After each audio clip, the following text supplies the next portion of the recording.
هذا الطفل الناس كامل تضحك عليه والناس كامل تتنمر عليه ويلقبوه بالفتى الخفاش. اروح نحكي لك القصه تاعو.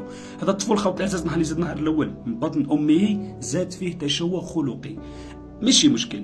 ولكن خوت العزاز التلاميذ اللي كان يقرا معاهم خوت العزاز كانوا ديما كي يروح يقرا المدرسه عاود يرجع يبكي، كانوا يعايروه يقولوا له انت الفتى الخفاش. مع العلم هو يسكن في واحد العائله فقيره جدا وعنده 15 اخ واخت، تسمى هما بزاف في الدار، ما قدرش مامبا الوالد تاعو باش يقدر يداويه. الوالد تاعو واش قرر هذه المرض اللي جاه ينشروا في فيسبوك ولا في الانستغرام ولا باش كاش طبيب ولا يجي يداويهم خوت العزاز. نشر ديك القصه تاعو ونساها، قال ما كاش اللي غادي يشوف فينا وحنا فقراء وساكنين في افريقيا. المهم بعد 5 شهور هذا الطبيب سمع ديك القصه خوت العزاز وقرر يروح يداويه. هذا الطبيب امريكاني جا خوت العزاز بالامريكان الى افريقيا وداويه وشوفوا خوت العزاز كرجع. سبحان الله مغير الاحوال.